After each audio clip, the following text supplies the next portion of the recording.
পলিসিতে আমরা দীর্ঘক্ষণ কথা বলেছি, দীর্ঘ 2-3 ঘন্টা ধরে ওদের সাথে কয়েকবার আমরা তার সাথে ফোনে কথা বলেছি। বিভিন্নভাবে ওরা যেটা বলতে চেয়েছে সেটা আমরা শুনেছি, ধৈর্য সহকারে শুনে ওদের সাথে একত্রতা ঘোষণা করেছি।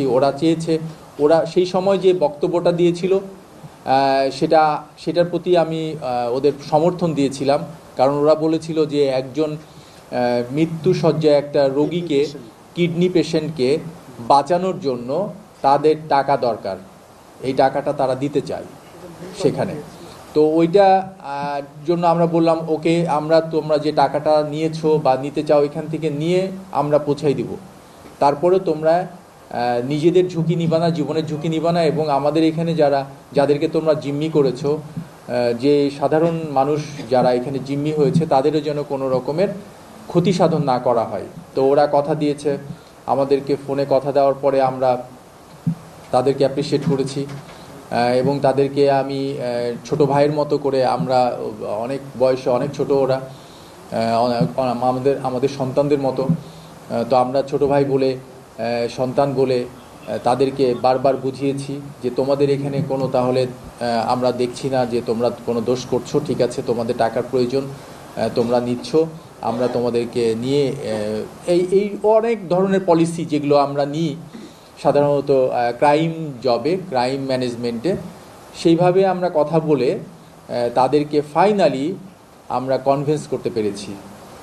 এবং আমি তাদেরকে যখন বের করে ওদেরকে আবার লাইভে নিয়ে, আমি এটা সত্যি আমরা যারা এখানে টিম কাজ করেছি, আমরা সবাই ফুল সাপোর্ট পেয়েছি অন্যান্য বাহিনীর তরফ থেকে, এবং বাংলাদেশ পুলিশের সর্বোচ্চ প্রধান, যিনি সর্বোচ্চ অথরিটি, আইজি স্যারের সাথে ওদেরকে স্পিকারে কথা বলানোর পরে ওরাও আশ্বস্ত হয়েছে যে না, তাহলে আমরা সেফ। আমরা পুলিশের কাছে ধরা দিলে, আমরা পুলিশের কাছে যদি আমরা আত্মসমর্পণ করি, তাহলে আমরা সেফ থাকবো, ওদের লাইফে কোনো হ্যাসেল থাকবে না, লাইফ থ্রেট হবে না। এই জন্য তারা কিন্তু আমাদের কাছে ওরা আত্মসমর্পণ করে।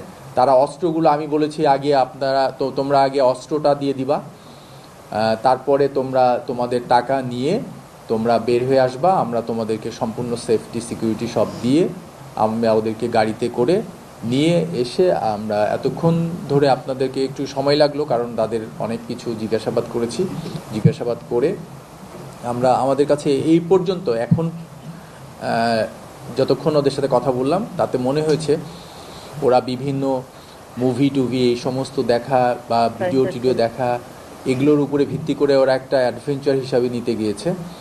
তো তারপরে আমরা বলেছি যে তারা টাকাটা তোমরা কি করতে চাও, ওইখানে বলেছিল যে তারা পেশেন্টকে দিতে চায়, কিন্তু আমরা এখনও পর্যন্ত পেশেন্টের যে নাম দিয়েছে, তার ঠিকানা দিয়েছে, এগুলো ব্যাপারগুলো আমরা যাচাই বাছাই করছি। এখনও আমরা কনক্রিট ওইটার সিদ্ধান্ত নিতে পারছি না যে এটা আসলে ওদের মোটিভটা এটাই ছিল কি না।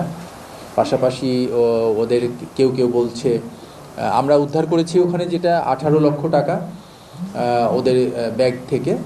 তো এই 18 লক্ষ টাকার মধ্যে ওরা আবার কেউ বলছে যে মোবাইল ওদের পছন্দ, আইফোন পছন্দ, তো আইফোন কেনার একটা কথা বলছে। তো এই পর্যন্ত। আরও বাকিগুলো আমাদের ইনভেস্টিগেশনের ইস্যু আছে, ইনভেস্টিগেশনগুলো হলে তারপরে আমরা এগুলো আইনগত প্রক্রিয়াতে থাকবে। আর আমাদের যেগুলো আলামত বলে, যেটা আমরা ওখান থেকে যেগুলো উদ্ধার করেছি সেগুলো আপনাদেরকে অলরেডি উপস্থাপন করেছি, আপনারা দেখেছেন। তবে আপনাদের কাছে অনুরোধ যে এরা তো অ্যাকচুয়ালি আন্ডার এজ, জুভেনাইল, তো এদের ছবি আসলে আমাদের কিন্তু এগুলো ইন্টারন্যাশনাল রুলে এগুলো আপনাদের প্রচার করা আমাদের উচিত হবে না। আপনারা চেষ্টা করবেন ব্লার করে ওগুলোকে প্রচার করা, কারণ ওদের ভবিষ্যৎ আছে। আমাদের সমাজে এরকম ধরনের অপরাধগুলো যেগুলো সংগঠিত হয়, শুরুতেই যদি আমরা সবাই অ্যালার্ট থাকি, এগুলো আপনারা যারা আছেন সেখানে উপস্থিত সবাই, আমরা কেউ এটাকে এড়িয়ে যেতে পারি না, তাদের এই বিপথে যাওয়ার জায়গাগুলো থেকে। তো আমরা অ্যালার্ট হব যে আমাদের আশেপাশে যারা এরকম ধরনের সন্তানরা আছে, ছোট ভাইরা আছে, পরিবার আছে, তাদেরকে আমরা যেন এই সমস্ত ব্যাপারগুলোকে আবার বিল্ড আপ করার জন্য, তাদেরকে সচেতন করার জন্য আমরা যেন সামাজিকভাবে কিছু দায়িত্ব নিয়ে কাজ করি। উদ্ধারকৃত যে অস্ত্রগুলো, এটা আসলে ওদের প্রত্যেকটা অস্ত্রই ছিল হলো খেলনা অস্ত্র, টয়, যেগুলো এটা চারটা পিস্তল, তিনটা প্লাস্টিক আর একটা অ্যাকচুয়ালি লাইটার টাইপের যে পিস্তল, একটু ওয়েট। তবে দেখা মানে সেই সময় যেগুলো এমনি দেখলে মনে হবে যেগুলো আসলে অরিজিনাল অস্ত্র। যে একজন 22 বছর, সে সাভার এলাকায় ছিল, ওখানে একটু গাড়ি ড্রাইভিং করতো, প্রাইভেট কার চালাইতো। আর ওর হোম ডিস্ট্রিক্ট অ্যাকচুয়ালি গোপালগঞ্জ, আর কাশিয়ানিতে ওর হোম ডিস্ট্রিক্ট। আর বাকিগুলো দুইজন এখানে লোকাল, দুইজন এখানে লোকাল। ব্যাংকের যে সিকিউরিটি, সেই সিকিউরিটি গার্ড কিন্তু অ্যাকচুয়ালি ওর সিটে ছিল না, ওর ডিউটিতে ছিল না, ও ওইখানে অ্যাবসেন্ট ছিল। তবে ওই সময় আরেকজন পিয়নকে ওরা ওইখানে বসিয়ে রেখেছে, তো সেই সময় ওইখানে বসানো ছিল, সে নিরস্ত্র, আর সিকিউরিটি ওখানে ছিল না, এটা একটা দিক। তো এরা যেহেতু আর্মস নিয়ে টিনেজ, ওরা ধরেছে, সাথে সাথে সবাই ভয় পেয়ে গিয়েছে এবং সবাইকে হেড ডাউন করতে বলছিল, হেড ডাউন করেছে। তারপরে ওরা যে অপারেশনটা সেটা করেছে। কিন্তু এটা ওরা আবার আমার সাথে যখন কথা হচ্ছিল, তার আগে ওরা কিছু টাকা মানে ব্যাগেজে নিয়েছিল। তারপরে যখন কথা হচ্ছিল, ওদের প্রয়োজন হলো, বলছিল আমাদের প্রয়োজন হলো 15 লক্ষ টাকা। তো ওই 15 লক্ষ টাকা ওরা পরে আসার সময় 15 লক্ষ টাকা পরে ওরা পকেটে নিয়েছে আরও 3 লাখ টাকা, তিনজনে 1 লাখ টাকা, 1 লাখ করে 3 লাখ টাকা। এই হলো 18 লক্ষ টাকা ওদের কাছ থেকে আমরা উদ্ধার করেছি। আমরা জিজ্ঞাসাবাদে এবং পারিপার্শ্বিকতায় আশেপাশে আমরা প্রথমে ভেবেছিলাম এরকম, ওরা বলছিল তাই।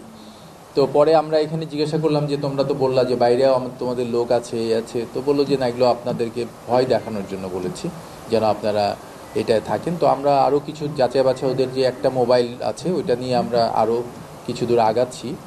যদি ওরকম ধরনের কিছু পাই, তাহলে সেটা নিয়ে কোনো লিঙ্ক পাই, আমরা এটাও মাথায় রাখছি যে কিশোর গ্যাংয়ের সাথে কোনো ইনভলভ কিনা, তারপরে এরা আগামী দিনে কিশোর গ্যাংয়ে পরিণত হবে কিনা, বা কেউ কোনো এদের বড় ভাই কেউ গাইড করেছে কিনা, এগুলো সব কিছু আমরা প্রাথমিক যে জিজ্ঞাসাবাদ, সেটাতে আমরা এরকম ধরনের কিছু পাই নাই।